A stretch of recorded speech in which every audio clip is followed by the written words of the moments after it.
sommes toujours dans le même sujet que nous sommes en train de partager, et les difficultés de la mission. On a commencé à parler sur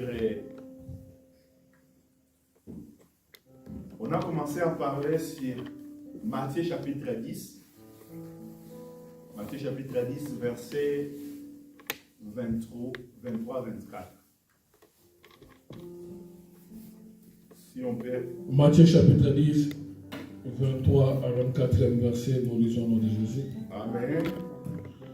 Quand on vous persécutera dans une ville, fouillez dans une autre. Je vous le dis en vérité, vous n'aurez pas achevé de parcourir les villes d'Israël que le Fils de l'homme sera venu.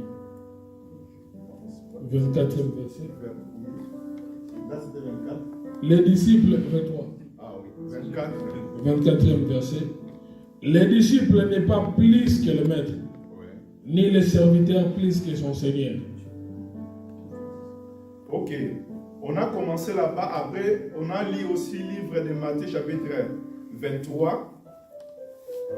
On a commencé à premier verset et jusqu'à 11e verset. Mais je pense que ce matin, on va commencer à partir du 5e verset. On va jusqu'à verset 11. Pour la meilleure compréhension, on va faire un rappel. Matthieu chapitre 23. 23, oui. Nous commençons à partir du 5e verset. Oui. Ils font toutes leurs actions pour être vus des hommes. Oui. Ainsi, ils portent de larges phylactères et ils ont de longues franges à leurs vêtements. Ils aiment la première place dans les festins et le premier siège dans les synagogues. 7. Ils aiment à être salués dans les places publiques et à être appelés par les hommes rabbi, rabbi. Mais vous, ne vous faites pas appeler rabbi, car un seul est votre maître, et vous êtes tous frères. 9.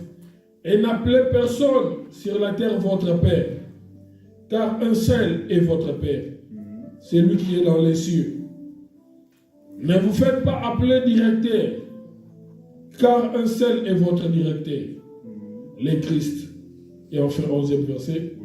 Le plus grand parmi vous sera votre serviteur. Ok, nous allons prendre 1 Corinthiens chapitre 13, verset 11.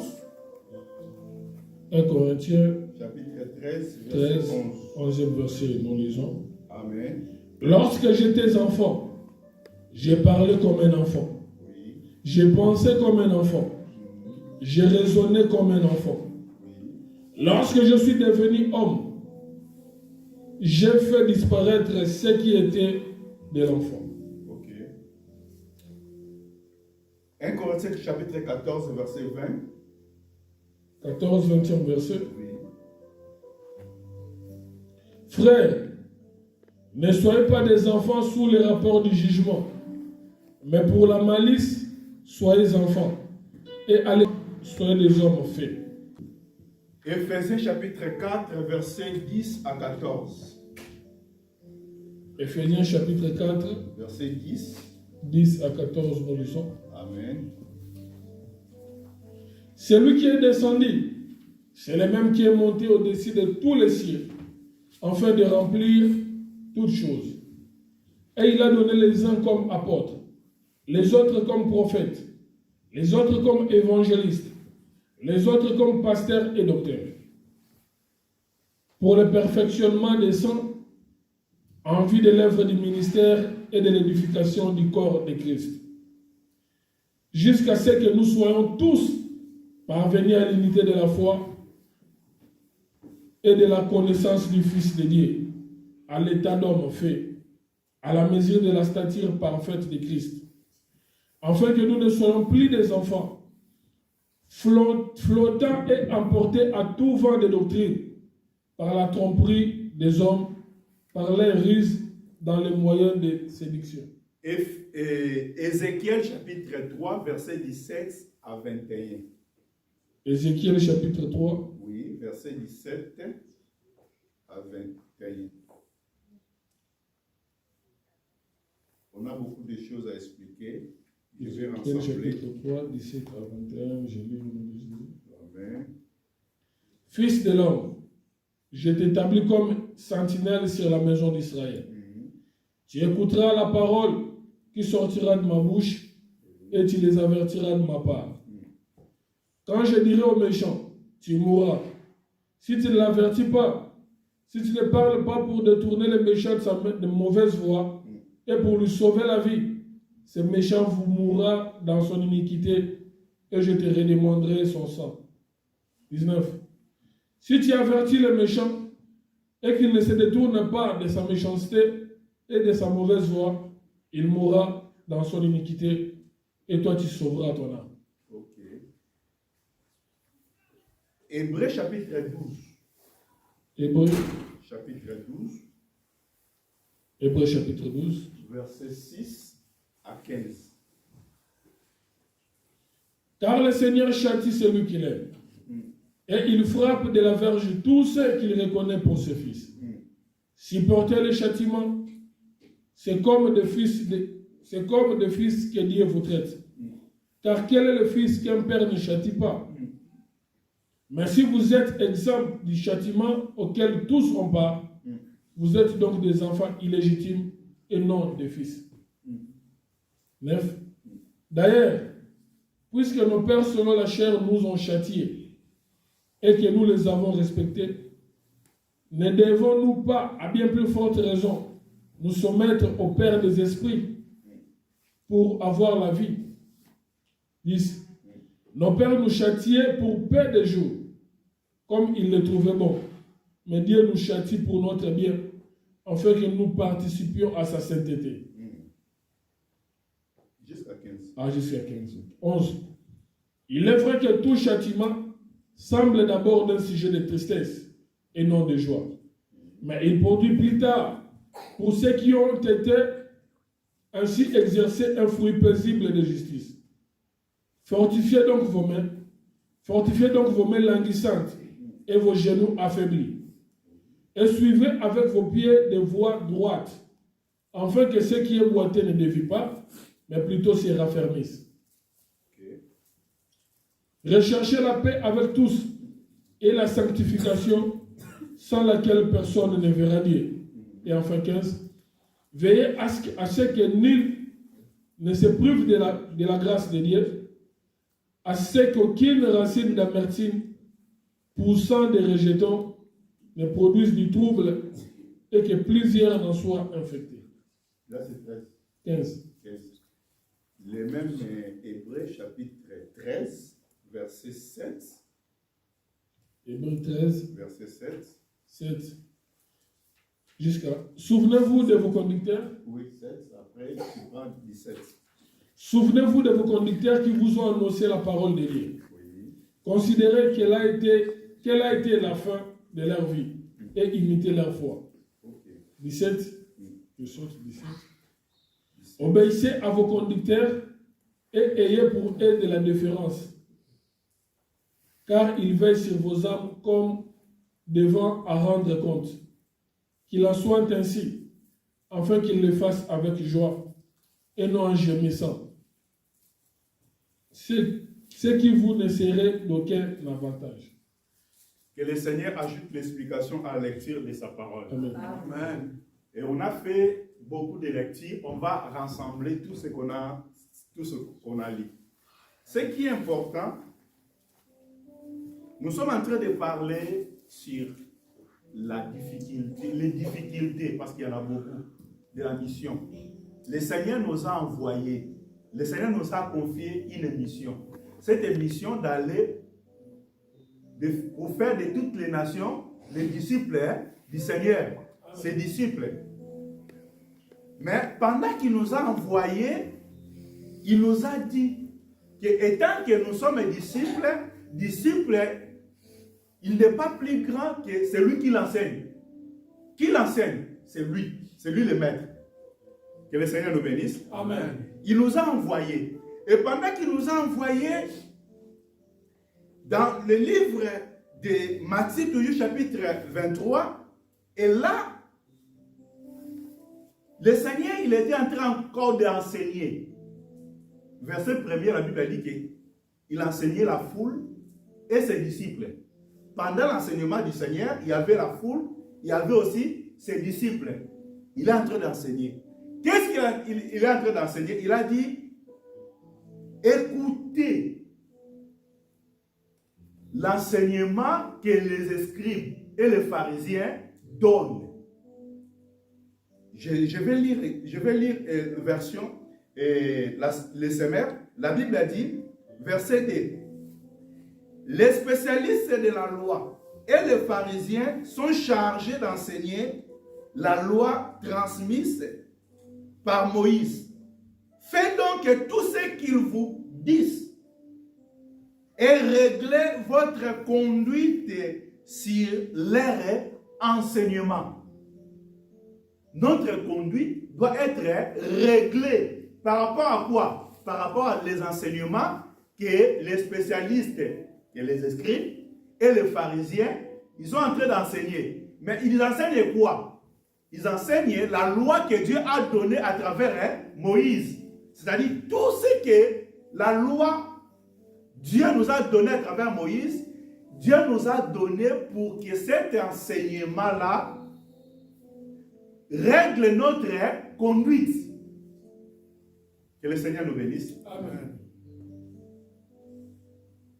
Non seulement les lois de Moïse, parce qu'aujourd'hui nous parlons à la loi, au témoignage. Si on ne parle pas ainsi, on n'aura pas l'aurore pour le peuple. On a besoin de parler aujourd'hui la loi de Moïse qui était comme Dieu a donné ça comme un bloc.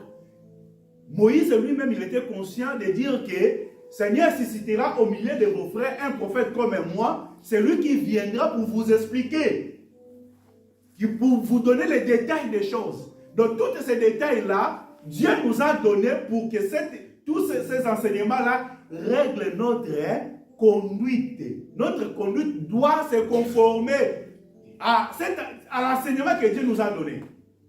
C'est pour cela que Jésus, il a mis aussi l'accent là-bas. Il a dit, écoutez ça. C'est bien pour votre conduite. Va régler votre manière de vivre. Mais il n'a pas ajouté là-bas. Il n'a pas arrêté là-bas. Il a dit, mais, écoutez bien, mais gardez-vous de prendre modèle sur leurs actes. Car ils parlent d'une manière et agissent d'une autre. Donc, ils parlent d'autres choses, mais leur conduite est aussi basée par d'autres choses. C'est-à-dire, l'enseignement qu'il enseigne, ce n'est pas le même conduite.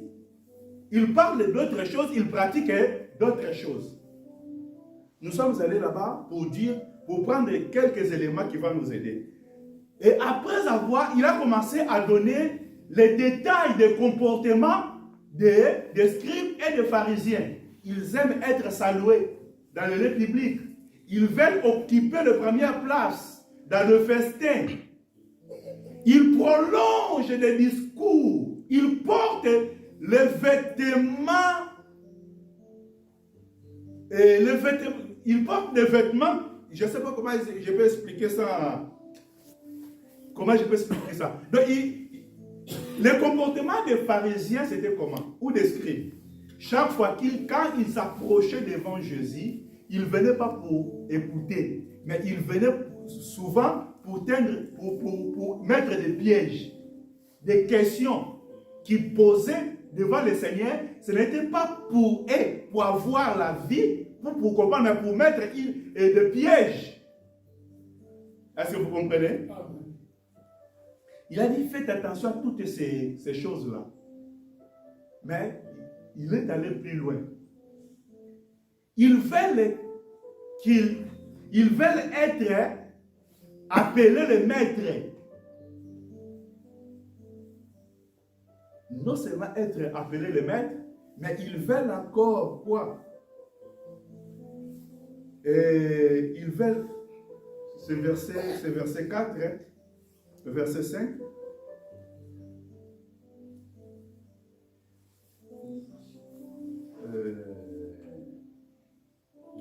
Verset 6, pardon. Verset 6, il affectionnait le meilleur place dans les banquettes, comme j'ai dit dans les fêtes, et les sièges d'honneur dans les synagogues. Il aimait qu'on le salue sur de places publiques et qu'on l'appelle maître. Mais ce qui est important, Jésus il a commencé à dire que mais vous ne faites pas appeler maître. Il a donné le caractère des scribes et des pharisiens. Ils veulent être appelés maîtres. Mais il a dit pour vous, ne cherchez pas à être appelés maîtres. Car pour vous, il y a qu'un seul maître. Il n'y a qu'un seul maître. Il n'arrête pas là-bas. Il a dit, si vous avez un seul maître, vous tous, vous êtes des frères. Que le Seigneur nous bénisse. Amen. Et appelez pas personne Père sur la terre. Père, parce que vous avez un seul Père qui est dans les ciels. Ok? Il a dit n'appelez pas quelqu'un chef ou conducteur, parce que vous avez un seul conducteur qui est Christ. Mais si nous prenons toutes ces choses, parce qu'il y en a aussi beaucoup qui ont mal compris ces choses, qui ne donnent plus la considération, aux conducteurs, au père, au maître, des choses comme ça. Je suis allé là-bas pour expliquer maintenant, pour expliquer la pensée du Seigneur, c'était quoi? Est-ce que le Seigneur nous a interdit de ne pas avoir un maître? Parce qu'il a dit, il a bien dit que le disciple, il n'est pas plus grand que celui qui l'enseigne. C'est-à-dire, il y a entre les disciples et celui qui l'enseigne, il y a l'écart. Il y a l'écart. Mais la pensée du Seigneur, c'était quoi? Et quand Jésus a dit toutes ces choses, il a dit pour vous, celui qui sera le plus grand, celui qui sera le serviteur des... Mais il y a contradiction. N'est-ce pas? D'une manière de voir des choses comme ça, ça peut être contradiction. Mais comment lui-même il a enseigné qu'on ne peut pas avoir un maître, on ne peut pas avoir un père, on ne peut pas avoir un conducteur. Mais lui-même encore plus loin, il parle que c'est lui qui sera plus grand. Mais le plus grand là, il est qui? Serviteur. Il est serviteur. Que le Seigneur nous bénisse. Amen. Je suis allé là-bas. Parce qu'il a dit que n'appelez personne, maître. Parce que vous tous, vous êtes des frères. Le Seigneur a parlé ces choses. Nous sommes toujours des frères par rapport à la salut. Que le Seigneur nous bénisse. Amen. Le salut que le Seigneur nous a donné pour être sauvés, nous tous nous serons sauvés également. Nous sommes identiques. Le conducteur qui a cru le Seigneur, les disciples aussi qui marchent avec un conducteur, nous tous, nous serons sauvés par la grâce en croyant en Seigneur Jésus-Christ. Que le Seigneur nous bénisse. Amen. C'est ça la différence que le Seigneur a fait entre que vous tous, vous êtes des frères. C'est ça aussi les choses qui suscitent beaucoup de... Jésus a dit, il y a en Christ, il n'y a ni homme, ni femme, ni riche, ni esclave.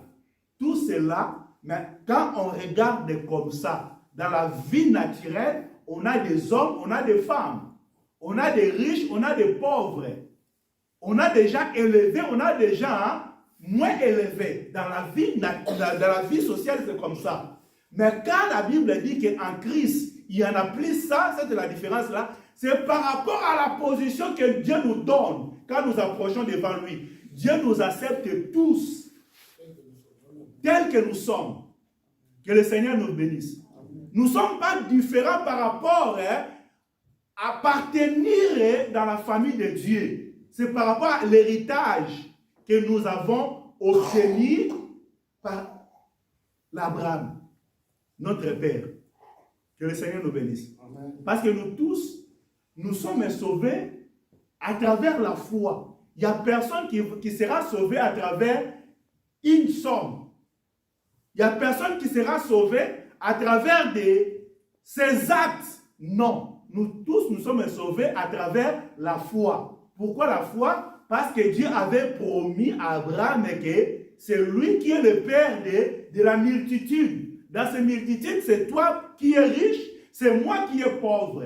C'est lui qui est une femme, c'est lui qui est un homme. Nous tous, nous sommes sauvés à travers la foi. Mais cela n'efface pas qu'être une femme ou être un homme. Que le Seigneur nous bénisse. Amen. Aujourd'hui, j'aimerais bien expliquer ces choses parce que on a lu ensemble avec vous 1 Corinthiens chapitre 13, verset 11. Frère Paul qui parle, il a dit que quand j'étais un enfant, je parlais comme un enfant. Mais quand je suis devenu adulte, je parlais comme enfant, j'ai raisonné aussi comme un enfant. Mais quand je suis devenu adulte, j'ai commencé aussi à parler ou raisonner comme un adulte. Il donne la différence. Donc, être un enfant et être un adulte. C'est la deux sortes. Toujours dans 1 Corinthiens chapitre 14, verset 20, il a dit que pour les mâles, ça sera mieux que vous soyez comme des enfants. Mais pour ce qui concerne le jugement, ne soyez pas des enfants, mais soyez des adultes. Dès temps encore qu'il donne. Que le Seigneur nous bénisse. Amen. Quand Paul lui parle que quand j'étais un enfant, je parlais comme enfant, je raisonnais comme enfant. Est-ce que Paul était un enfant? Non. Paul n'était pas un enfant.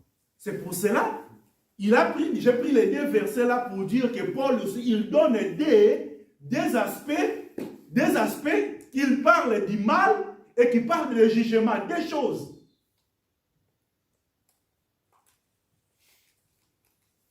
Être un enfant, c'est quoi? Ou être l'adulte, c'est quoi? Un enfant. Nous sommes allés dans les livres des voix. On a lu ensemble avec vous. Éphésiens chapitre 4. Verset 10. Verset 10 jusqu'à 14. On a lu avec vous. Et si je commence seulement de prendre directement 11, qu'est-ce qu'il a dit? Il a dit qu'il a fait les uns. Il a fait les uns comme un. C'est là où je vais expliquer, je vais différencier l'état de l'enfance et un état d'un adulte. Éphésiens chapitre 4. Verset, si on commence à verset 11. C'est lui qui a fait don de certains comme l'apôtre, d'autres comme prophètes, d'autres comme évangélistes et d'autres encore comme pasteurs et enseignants. Il a fait don à ces hommes pour que ceux qui appartiennent à Dieu soient rendus aptes et accomplir leur service en vue de la construction du corps de Christ. Ainsi, nous parviendrons tous ensemble à l'unité dans la foi et dans la connaissance des fils de Dieu, à l'état adulte.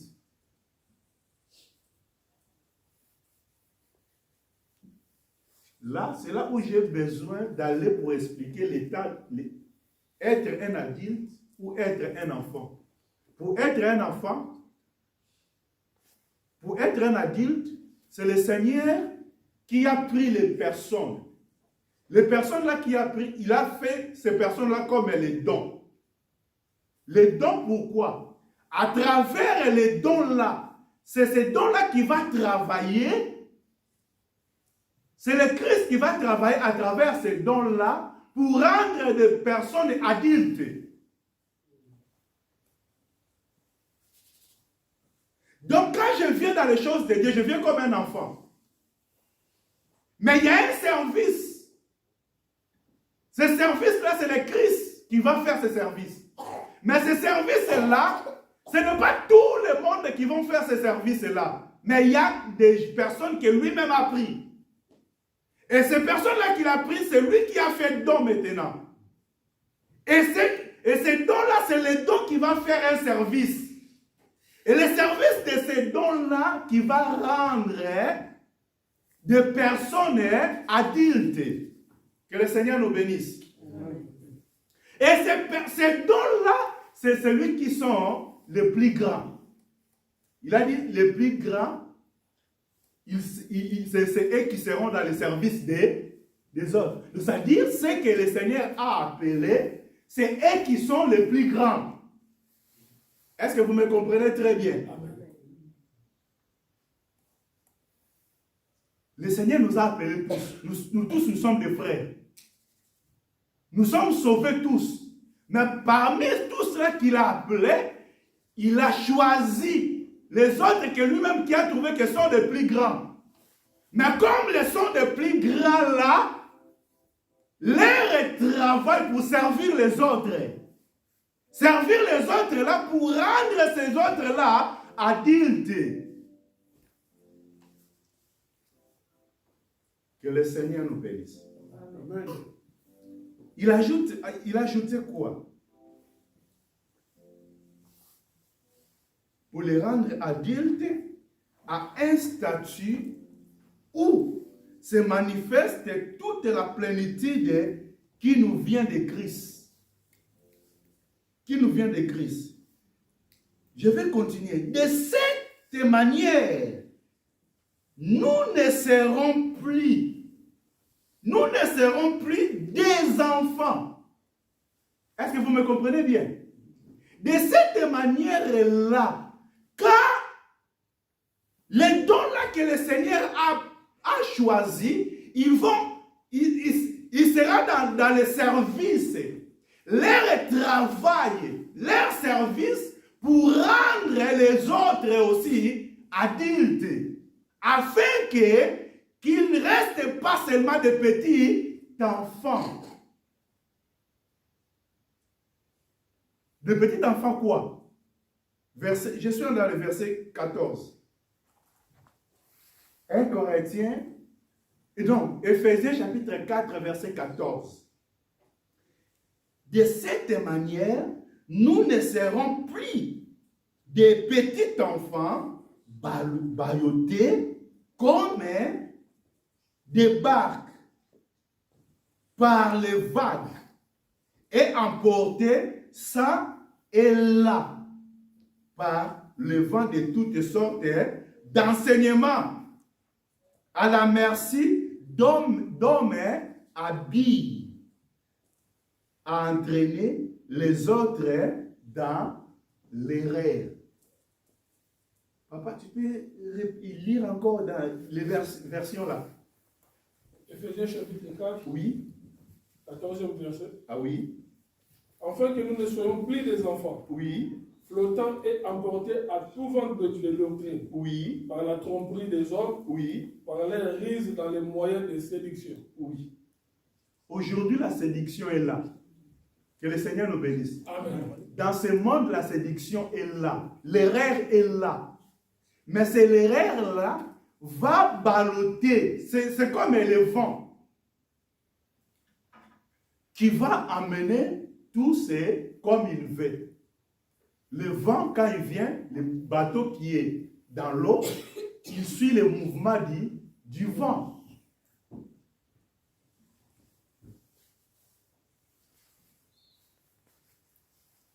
Que le Seigneur nous bénisse. Amen. Dieu nous a appelés non seulement de rester des enfants, parce que j'ai déjà enseigné ça. Nous sommes des enfants de Dieu, oui. Mais Dieu nous a appelés d'abord d'être des enfants, mais de ne pas rester des enfants, mais de devenir des adultes, de devenir des fils de Dieu. Pas les enfants. Mais pour que tu puisses devenir un fils, tu as besoin des dons que Dieu a choisis, les dons que Dieu a mis dans son Église. Ces dons-là sont les ministres de la parole.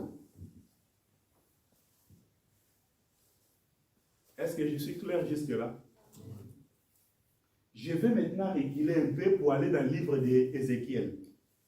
Dieu appelle Ézéchiel. Il a dit à Ézéchiel quoi? Il a dit, Ézéchiel, c'est moi qui t'a choisi, c'est moi qui t'a appelé. Je t'ai appelé pour être quoi? Pour être qui? Pour être un surveillant, un sentinelle. Ézéchiel 3, verset 17. Pour être un sentinelle. Ton rôle, c'est quoi? Ton rôle est que quand moi je prends ma parole, je mets dans ta bouche, toi tu vas dire au peuple, papa, tu peux aller là-bas. 17. Fils de l'homme, je t'établis comme sentinelle sur la maison d'Israël. Tu écouteras la parole qui sortira de ma bouche, Oui. et tu les avertiras de ma part. Ok, arrête d'abord là-bas. C'est Dieu qui a établi. Ce n'est pas Ézéchiel qui est allé chercher, bon, moi je vais m'installer ici, je vais m'établir ici. Non, mais c'est Dieu qui a établi Ézéchiel. Et qu'est-ce qu'il a dit à Ézéchiel? Moi, c'est moi qui va mettre ma parole à toi. Ce n'est pas ta parole. Tu ne vas pas prendre ta parole pour amener vers ce peuple. Mais c'est moi qui va mettre ma parole. Toi, tu vas faire quoi? Avertir. Oui, continuez, papa. Quand je dirai au méchant, Oui. tu mourras. Oui. Si tu ne l'avertis pas, Oui. si tu ne parles pas pour détourner le méchant de sa mauvaise voie, Oui. et pour lui sauver la vie, Oui. ce méchant mourra dans son iniquité, Oui. et je te redemanderai son sang. Oui. Vous voyez la grande responsabilité que Dieu donne à une personne qu'il a établie parmi son peuple. Quand Dieu a établi quelqu'un, ce n'est pas pour être un star, mais Dieu t'a établi parce que le sang de tous ces peuples-là tombera sur toi. Que le Seigneur nous bénisse. C'est-à-dire, si tu ne parles pas, c'est que Dieu t'a donné. C'est toi qui as un problème. Si tu vois aussi le peuple qui ne marche pas selon ce que Dieu veut, et toi tu ne veux pas parler, cette personne va mourir. Et le sang de cette personne-là tombera sur toi. Avance, papa. Mais si tu avertis le méchant, Oui. et qu'il ne se détourne pas de sa méchanceté, Oui. et de sa mauvaise voie, Oui. il mourra dans son iniquité, Oui. et toi tu sauveras ton âme. Pendant que nous allons faire notre travail, il y a des gens qui ne vont pas nous écouter. J'ai parlé de l'écoute. Que le Seigneur nous bénisse. Amen. Il y a des gens qui vont ignorer. Mais nous, on a un travail de dire, de parler. Si quelqu'un ignore ce qu'on va transmettre, cette personne va mourir.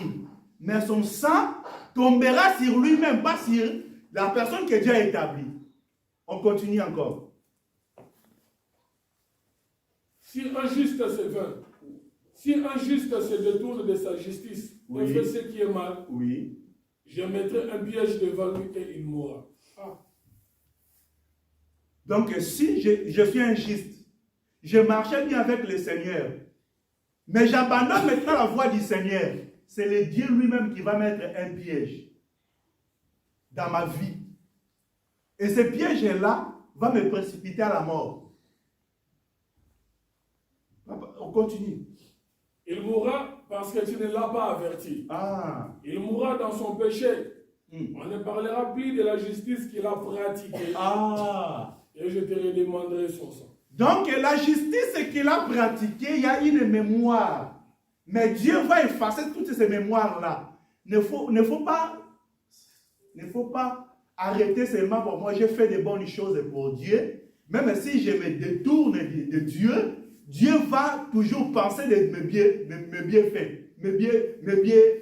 Tous ces le bien que je fais. Est-ce que vous me comprenez? Le bienfait de l'homme accompagne l'homme quand il reste dans la voie du Seigneur. Tu as déjà commis de bonnes choses pour Dieu, c'est bien. Mais les bonnes choses que tu as commises, des bonnes œuvres que tu as pratiquées, il faut rester dans la voie du Seigneur. Si tu ne restes pas dans la voie du Seigneur, c'est le Seigneur lui-même qui va tendre un piège. Et ce piège-là va te précipiter à la mort. Et tout tes bienfaits sera oublié. Et si je ne parle pas, si l'homme que Dieu a établi il n'ouvre pas la bouche, et le mal de cet homme-là retombe sur l'homme que Dieu a établi. Aujourd'hui, nous prenons les choses de Dieu à la légère. Les choses de Dieu, c'est une grande responsabilité. Mais Dieu a dit, si tu as averti, cet homme-là va mourir toujours parce qu'ils ne veulent pas t'écouter. Va mourir toujours, mais son sang ne sera pas compté sur toi, ne tombera pas sur toi. Aujourd'hui, le Seigneur a besoin des hommes qui vont rester droits dans sa parole, qui vont rester droits dans ce que Dieu a dit. Mais c'est un prix aussi. Quand tu parles de ce que Dieu a dit, tu dois savoir qu'il y a un prix. Tu ne seras pas aimé de tous. Que le Seigneur nous bénisse. Amen. Je vais chuter directement à cause du temps. Hébreux chapitre 12. On a commencé à verset 6. Hébreux chapitre 12, nous allons là-bas. Hébreux chapitre 12, verset 6. Qu'est-ce que la parole dit? Car le Seigneur châtie celui qu'il aime. Ah. Et il frappe de la verge tout ce qu'il reconnaît pour ses fils. Ah. Est-ce que le Seigneur frappe tout ce qu'il reconnaît comme enfant? Il frappe seulement ceux qu'il aime. Ceux qu'il aime d'abord, mais tout ce qu'il a? Tous ceux qu'il reconnaît comme ses fils, pour ses fils. Pas comme ses enfants. Est-ce que vous me comprenez bien? Il y a la différence entre un enfant et être un fils. Un enfant, c'est quelqu'un... Est-ce que je peux aller encore? Je vais retourner pour un enfant. Quelqu'un qui vient au Seigneur, qui a crié à la parole du Seigneur, il est un enfant de Dieu. Car Dieu a tant aimé le monde, qu'il a donné son Fils, afin que quiconque croit en lui ne périsse pas, mais ait la vie éternelle. Jean chapitre 1, verset 12. Qu'est-ce que la Bible dit? Jean 1, 12. Jean 1, 12. Oui. La Bible dit ceci. Oui. Mais à tous ceux qui l'ont reçu, Oui. à ceux qui croient en son nom, Oui. elle a donné le pouvoir de devenir enfants de Dieu. Est-ce que de devenir des fils de Dieu? Aujourd'hui, nos églises sont remplies des enfants de Dieu. Parce qu'ils ont crié. Ils sont des enfants de Dieu. Quand quelqu'un croit au Seigneur Jésus, il devient un enfant de Dieu. Mais tu ne seras pas sauvé parce que tu es un enfant de Dieu. Quand tu es un enfant de Dieu, hey, vous savez, quand Jacob était mort en Égypte, pour être enterré, il fallait que Jacob, et il fallait que Joseph et tous les enfants de Jacob amènent les corps de leur père dans le pays de Canaan. Ok?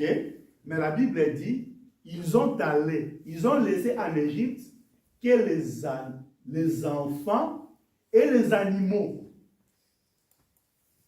Être un enfant, c'est quelqu'un qui a cru au Seigneur Jésus-Christ.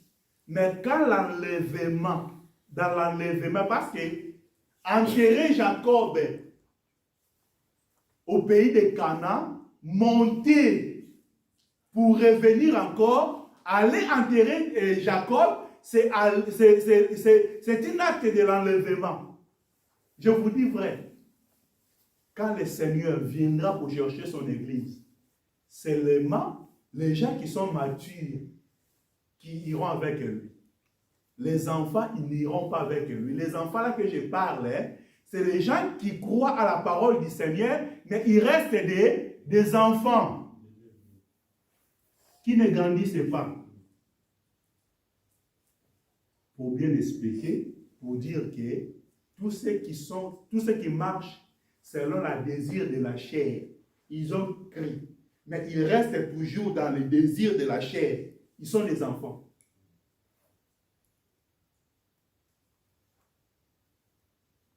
Parce que la Bible dit, marchez selon l'esprit pour n'accomplir pas les désirs de la chair.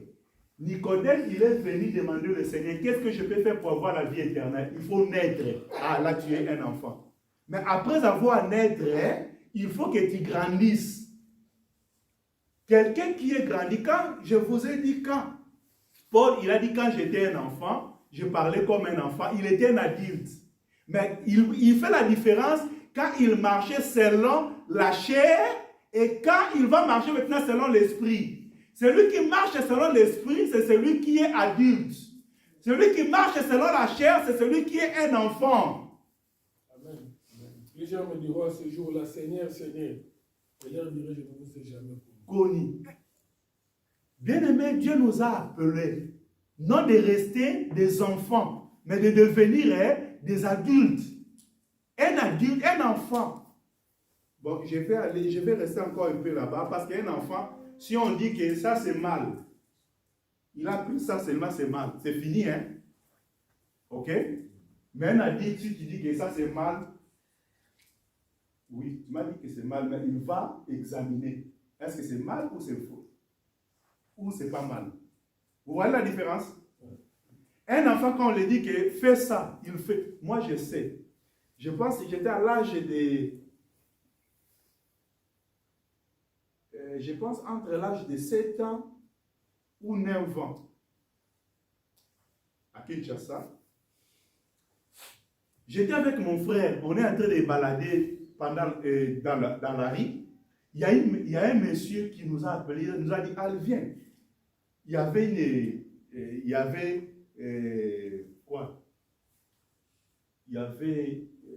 quelque chose ils avaient mis le riz parce que vous connaissez en Afrique, on met des choses à la riz, on va.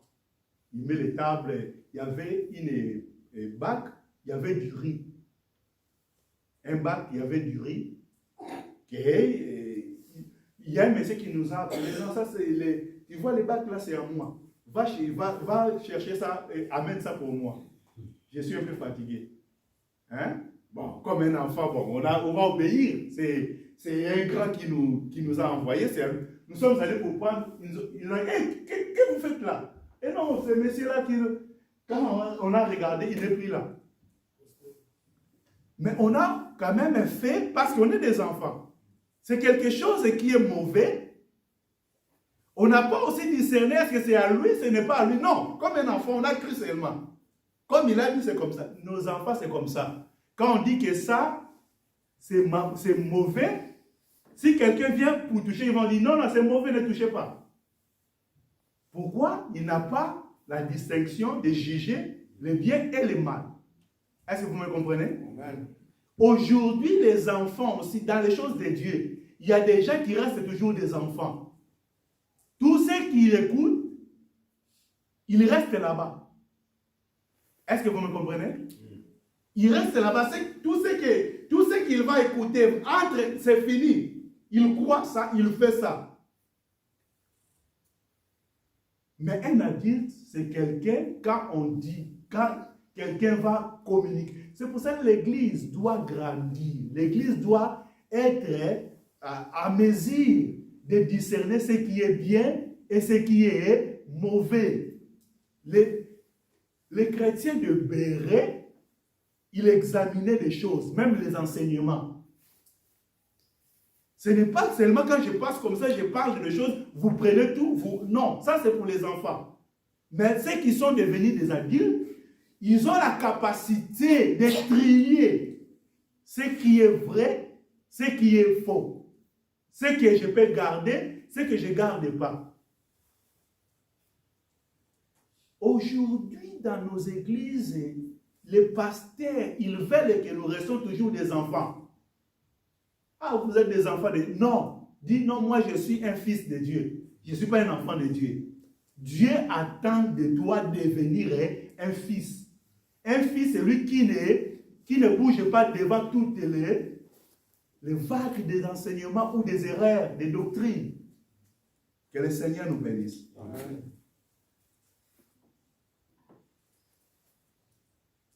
Dieu connaît, Dieu corrige, le Seigneur corrige celui qui aime, il châtie tous ceux qu'il reconnaît pour être fils. Écoutez, verset 7. Supportez vos souffrances. Quand Dieu châtie, il y a une souffrance.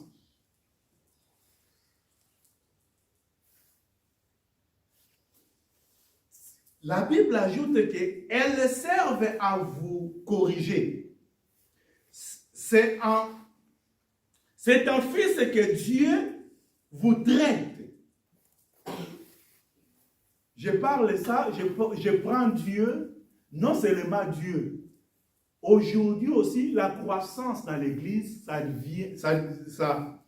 se manifeste par rapport aux enseignements qu'on donne. Si on donne des enseignements forts, il faut prendre ça et il faut accepter ça.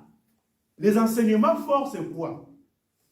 Vous savez, aujourd'hui, il y a beaucoup qui viennent à l'église, ils ne veulent pas que l'enseignement qu'on enseigne touche sa vie. Quand l'enseignement qu'on a prêché, ça touche sa vie, ah, pasteur, il a parlé de moi. Il m'a ciblé. Que le Seigneur nous bénisse. Amen. Mais comment tu vas grandir si l'enseignement ne te cible pas? Si l'enseignement ne te touche pas? On dit que la parole là, c'est la parole de Dieu. Que Dieu nous donne, c'est pour nous toucher. Je vais sauter pour que je ne passe pas beaucoup de temps. Je vais aller directement dans le verset 13. C'est pourquoi, verset 13. Non, papa, tu prends verset 14. Hébreux chapitre 12, verset 14. Il y a beaucoup de choses à expliquer, mais il n'y a pas de temps. Hébreux chapitre 12, 14, verset 12. Oui. Recherchez la paix avec tous et la sanctification, sans laquelle personne ne verra le Seigneur. Cherchez la paix avec tous. Tout cela, c'est quoi?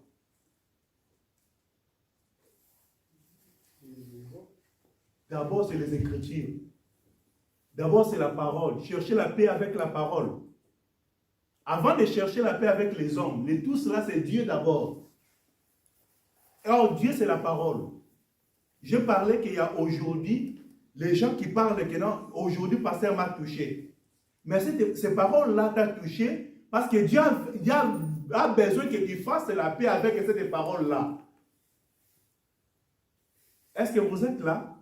Dieu veut que tu fasses la paix avec cette parole. Parce que Dieu châtie. Quand la parole m'a touché, c'est-à-dire Dieu, il me traite comme un fils. Il me traite comme celui qui aime. Il m'aime. C'est pour cela qu'il a donné cette parole-là. Et cette parole-là, Dieu veut que je cherche la paix avec cette parole. Avec cet enseignement.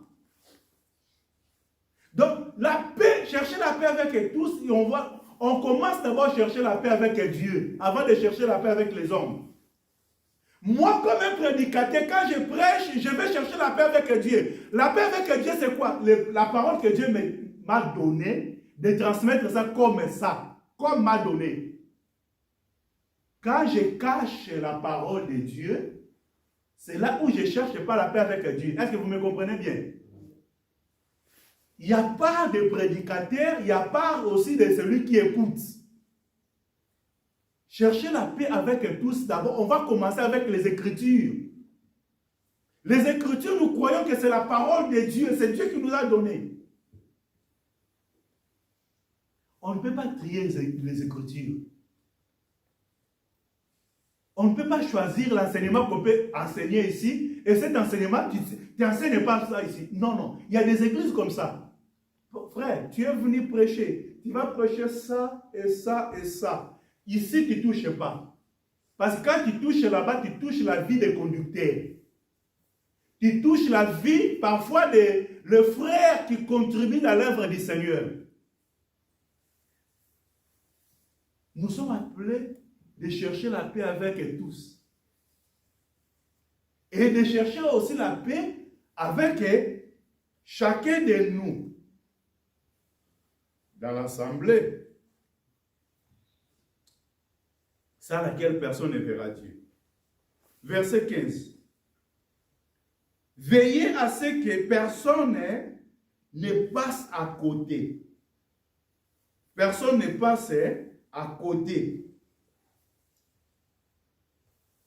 À côté de quoi?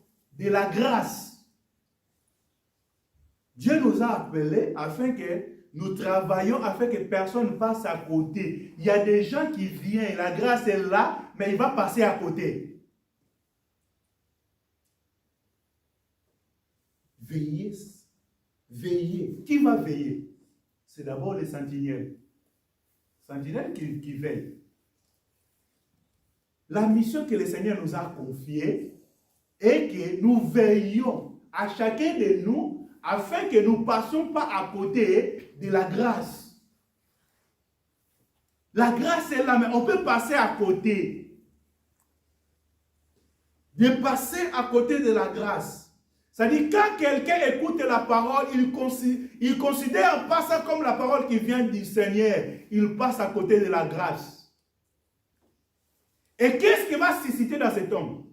Dans la vie de cette personne? La Bible dit quoi? Veillez de ce que personne ne passe à côté de la grâce de Dieu, qu'aucune racine d'amertume. La parole est venue. La parole m'a concerné. Je ne prends pas cette parole comme elle m'a concerné. Je prends cette parole comme ils m'ont ciblé. Et cette parole-là va susciter la racine. Racine de quoi? Qu'aucune racine d'amertume ne pousse et ne cause du trouble en empoisonnant plusieurs d'autres d'entre vous. Est-ce que ce matin, quelqu'un qui me comprend bien? Quand l'enseignement vient, cet enseignement-là, c'est une grâce que Dieu m'a donnée. Cet enseignement-là, Dieu m'a donné ça parce que Dieu me considère comme un fils. Et cet enseignement-là, quand je garde ça, c'est une grâce que Dieu m'a donnée. Mais si je ne saisis pas cette grâce-là, ça va causer l'amertume. Il y a des gens qui murmurent à travers la parole du Seigneur. Et quand tu as commencé à murmurer à travers la parole du Seigneur, parfois tu t'arrêteras pas qu'à toi. Tu vas aller compter, partager ça aussi aux autres. Et pendant qu'il est en train de partager aux autres, tu es en train de s'aimer. De s'aimer quoi? Les troubles. Aujourd'hui, quand tu rentres dans les assemblées, il y a des groupes. Après l'enseignement, il y a des groupes qui se créent. Que le Seigneur nous bénisse. Là, aujourd'hui, je marche sur la terre. Je ne vais pas voler. Je ne peux pas prendre les ailes. Je marche à 2 pieds. Dans les assemblées, il y a des troubles. Les troubles là, c'est quelqu'un qui a écouté la parole du Seigneur. Cette parole-là, Dieu a donné à lui. C'était une grâce à lui. Mais au lieu qu'il saisisse cette parole-là, il a passé de côté. Et cette parole-là, au lieu de porter la paix, parce qu'il a dû chercher la paix avec tous. Cette parole-là, c'est la parole qui devait porter la paix. Et cette parole-là aussi qui va porter la sanctification. Chercher la paix avec tous. Et sans la sanctification, personne ne verra Dieu. On n'arrivera pas à la sanctification si la parole de Dieu n'est pas venue à nous. Si on n'a pas écouté la parole du Seigneur, c'est la parole du Seigneur qui va installer la sanctification dans nos vies.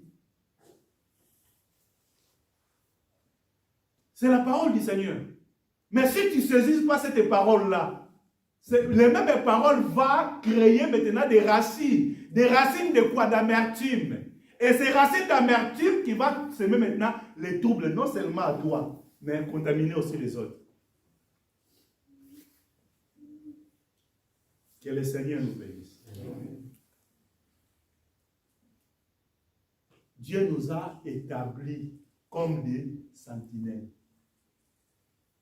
pour veiller afin que ces choses ne se produisent pas. Vous savez, dans l'œuvre du Seigneur, on vient, mais on peut avoir la bénédiction, on peut avoir aussi de mauvaises choses dans les choses de Dieu. C'est la façon où on prend les choses de Dieu. C'est une source de bénédiction. Mais ça dépend de la manière où on va prendre ces choses. On a une mission. Cette mission, c'est travailler ensemble entre les conducteurs. Le Seigneur, ce que le Seigneur a établi comme un sentinelle, ensemble avec ceux qui écoutent, ensemble avec les disciples. On a un travail à faire. Mais ce travail, ça dépend d'abord de la considération qu'on va prendre par rapport à la personne que Dieu a établie. Comment tu prends la personne que Dieu a établie dans l'assemblée? Aujourd'hui, c'est moi. Demain, ça sera une autre personne. Comment tu vas prendre cette personne-là? La vision de l'œuvre de Dieu, ça dépend d'abord des conducteurs que Dieu a établis. La façon dont vous allez écouter la personne que Dieu a établie.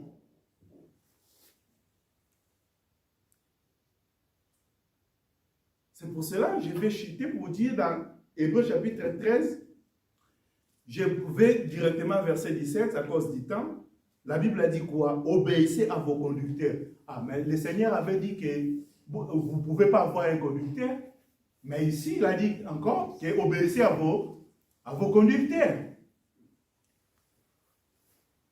Que le Seigneur nous bénisse. Amen.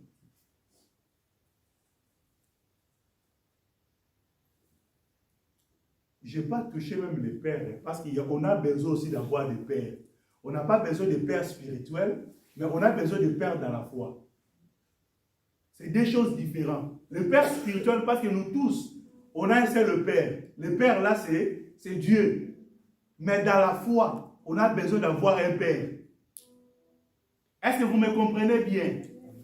C'est pour ça que dans le livre des Hébreux, là, il a dit, verset 7, si je retourne là, Hébreux 13, verset 7, il a dit que souvenez-vous de vos anciens conducteurs qui vous a annoncé la parole de Dieu. Considérez aboutissement de toute leur vie. Aboutissement de toute leur vie, de leur foi. Considérez leur foi. Imitez leur foi. Il a ajouté, imitez. Hein? Imitez leur foi. Imitez leur foi. Dieu va établir quelqu'un qui a la foi. La foi que l'homme a établie devant nous, cette foi-là qui sera notre référence. Obéissez à vos conducteurs. Soumettez-vous à eux. Soumettez à vous à eux. Quelle soumission? D'écouter la parole qui donne. Que le Seigneur nous bénisse. Amen. Car il veille constamment sur vous. Moi, je viens à l'église, je ne veux pas que quelqu'un contrôle ma vie. Ma vie est ma vie privée. Ma vie est privée, ma vie privée. Dans l'église, ça n'existe pas. Que le Seigneur nous bénisse. Amen. Ta vie, nous sommes appelés de veiller constamment. Car ils veillent constamment sur vous, et sachant qu'ils devront un jour rendre compte à Dieu de leur service, qu'ils puissent ainsi d'acquitter de leurs tâches avec joie, et non pas en gémissant, ce qui vous serait d'aucun avantage. La personne que Dieu a établie, quand il fait le travail en gémissant, ce n'est pas une bénédiction pour le peuple. Il y a des choses que je devais parler doucement, que je devais expliquer vraiment en détail. Mais je ne peux pas aller loin parce qu'à cause de l'heure, j'ai déjà dépassé 10 minutes de dire que l'œuvre du Seigneur, c'est dur, c'est compliqué, ce n'est pas facile. Il y a un moment où vous pouvez penser que vous êtes plus spirituel que votre conducteur. Est-ce que vous me comprenez? Vous pouvez penser que vous sacrifiez plus que votre conducteur. C'est un travail que nous allons rendre compte. Que le Seigneur nous bénisse. Nous allons nous lever. On a une mission. Notre mission de faire de toutes les nations les disciples du Seigneur. Mais Dieu a établi les gens devant nous pour nous aider, pour nous conduire, afin que cette mission soit accomplie. Plus loin, Romain l'a dit, comment les gens peuvent croire s'il n'y a pas des envoyés? Au milieu de nous, Dieu a envoyé des gens. Dieu a établi. Nous sommes appelés de supporter, de porter soutien aux hommes que Dieu a établis devant nous. Nous allons prier pour cette œuvre. Priez pour le conducteur de cette œuvre. Priez pour tous les serviteurs que Dieu a établis. Il va établir dans cette œuvre. Que le Seigneur prenne soin de cette œuvre. Que le Seigneur marche avec et nous prions au nom puissant du Seigneur Jésus.